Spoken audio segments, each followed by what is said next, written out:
Season 5 of The Boys comes out this April. When this season got released, I knew that I needed to make a costume from this program. Okay, I knew that I needed to.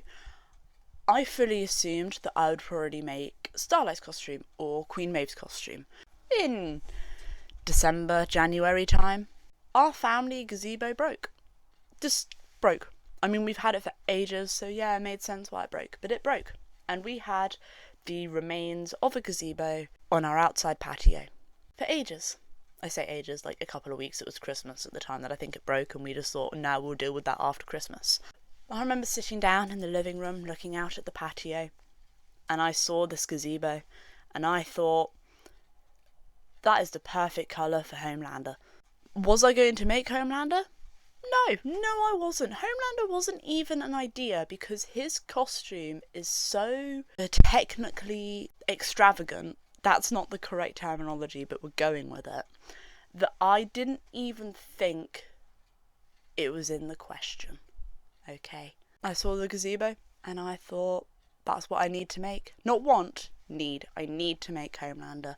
Why would we watch the last season of The Boys and I make not the main superhero? So, I made Homelander. As you can tell by the title of this video, I made Homelander. If you're curious as to what that date is, I'm bringing out a book on the 10th of April. And you should stick around and subscribe so that you can find out more about said book. Let's actually get to the video, shall we? Because this intro probably is going to be a couple of minutes, but I've been recording for 12 minutes now. Let's time skip 3 months ago when I started mutilating a gazebo, shall we? Bye! This is a gazebo. It is very, very broken. I'm going to mutilate it.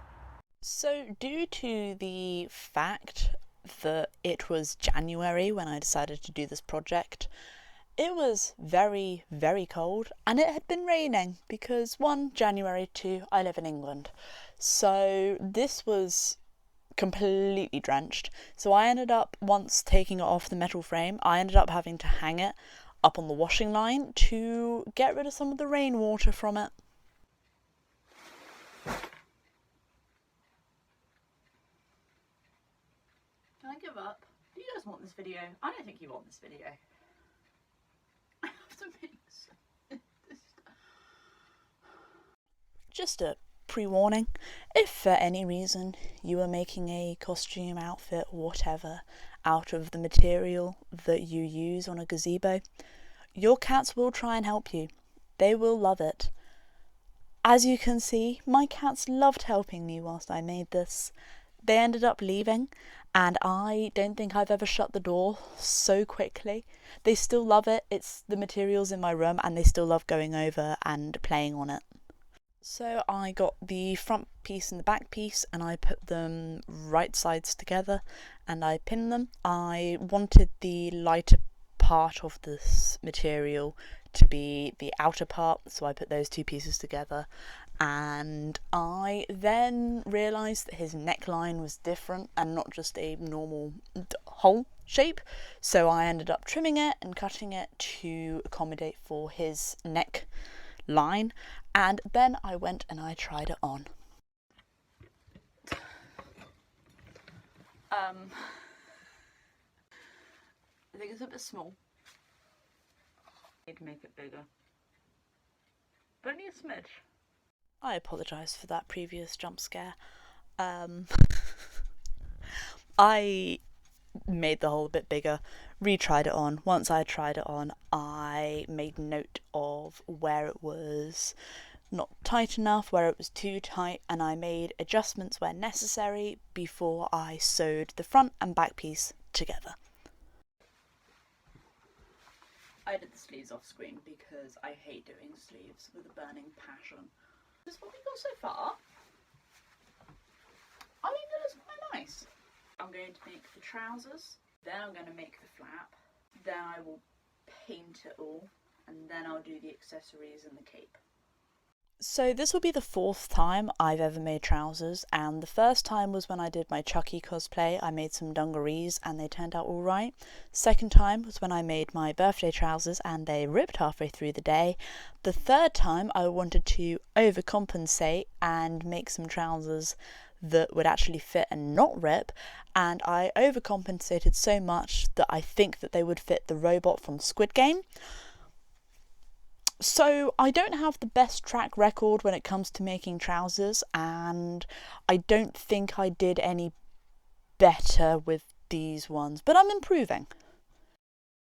So I've just taken off the fire hazard label, and you can see where the thread has been and where it's been sun bleached. So I ended up looking up a pattern because I wanted to know what I was doing wrong, because I was obviously doing something wrong. And the pattern showed me that I needed to add more material in the booty area. So I added more material in the booty area, and I added way too much material and it kind of looked dreadful. However, I will not learn how to make trousers without making trousers. So I will be making more trousers in the future. But I think I hate making trousers more than I hate doing sleeves. But I think that's because I've made more sleeves than I have trousers. This material has absolutely no stretch to it at all. So I accidentally made them too small. So I had to add a strip of fabric to the inner leg so that I could actually get them on and off comfortably. Thankfully, you can't really notice in the end product.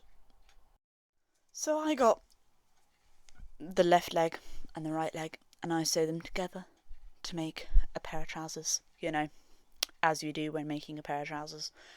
And I ended up pinning it, and I tried it on, and it fit all right. So I pinned it up until basically the point of where I couldn't pin it up anymore without struggling, because again, this material has no stretch.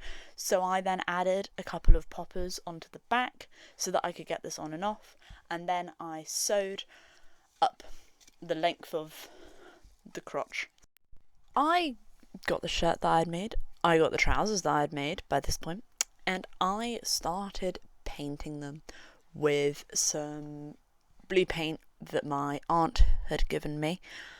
Honestly, the painting part is the bit of this project that made me mildly lose my sanity.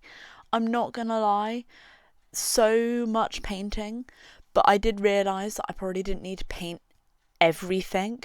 I only needed to paint the bits that were actually going to be visible. So I didn't paint the entire front, I didn't paint the back, and I only painted a small portion of the trousers because they're the only bits that would be visible when I had the cape and the shoes and the shirt on and all of that. So I only actually painted a marginal amount of this outfit, but it took so long to do.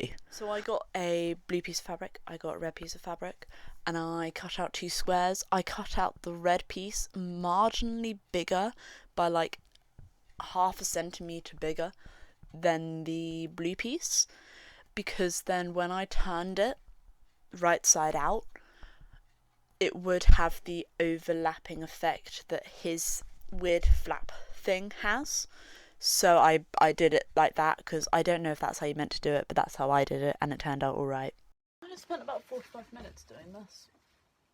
45 minutes is a long time. I did it the wrong way around. So the lighter side, which is what I wanted here, is now on the inside. I might cry. Once I had created the panel piece and done it the correct way round, I proceeded to pin it in place along the seam of the front and back panel of the shirt, and I hand sewed it along that seam. I realised that I should have made the panel before assembling the shirt so that I could sew it naturally, but it still looked good. So I did the tiniest stitch on 3 points of this flap so that it would stay up when I was wearing it, but that it then had the iconic little flap over that his costume has. I didn't want to ruin a pair of shoes. I didn't want to buy new shoes. So I got the red piece of fabric that I had, and I made boot covers. I ended up having to look up how to make boot covers, because I kind of assumed that it would be more complicated, and it's not. It's very self-explanatory. However, I still failed, and it took me about 5 hours to figure out how to make boot covers that actually worked. Made boot covers, so they're just standard, just red. Obviously I'm going to edit them a bit more. I did most of what I did for them off camera because they just did not want to do what I wanted them to. So I did what I could with them. I thought that gloves would be 10 times more difficult than they are. Don't get me wrong, they are difficult to do. It's going to take me a lot of practice to be able to actually get good and decent wearable gloves. But for my first time making gloves, I nailed it. They're small. Don't get me wrong, they're small. They're not perfect. They're very imperfect, in fact. But I'm really happy with them. I got a picture up of Homelander, and I realised his collar is red with yellow gold details rather than yellow gold with red details. So we are using this as a collar, and we are going to wrap that around my neck and figure out how to make this look good. Okay? Yeah, cool. I'd never made a collar before. Like I said at the beginning of this video, there are a lot of first makes in this costume that I'd never done before. At the point of this video, I'd never made boot covers before, I'd never made gloves before, and this is the first time I'm ever making a collar.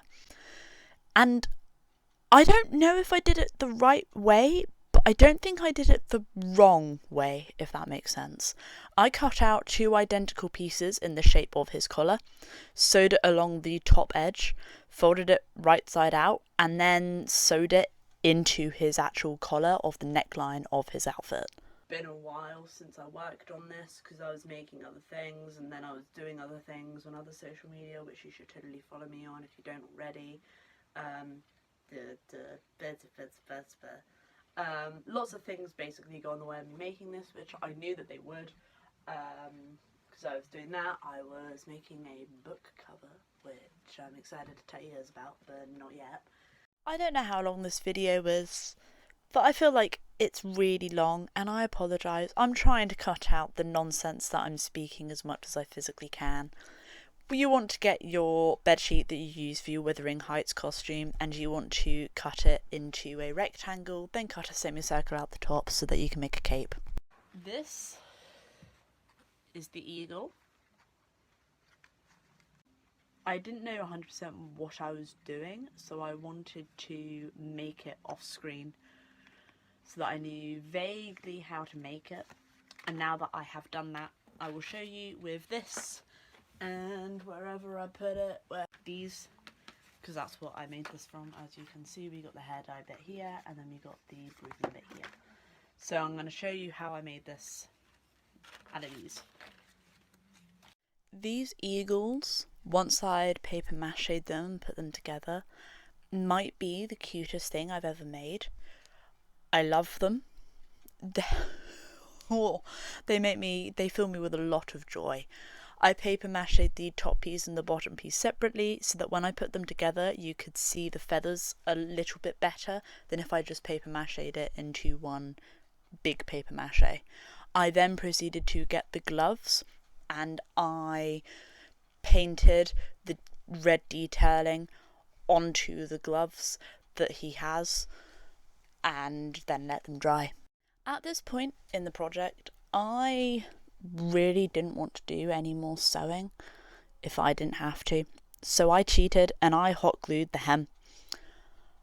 And you may be also looking at it, probably not in this clip because you can't see it, but at the beginning of this clip and the next clip, you'll see that there are white dots now on the cape, and that is because I did it off screen, because it was trial and error. I did originally paint every single star onto the cape, but they turned out really patchy, so I ended up getting a cotton bud and I ended up dabbing it into white paint and then putting a dot on, dabbing it, dot on.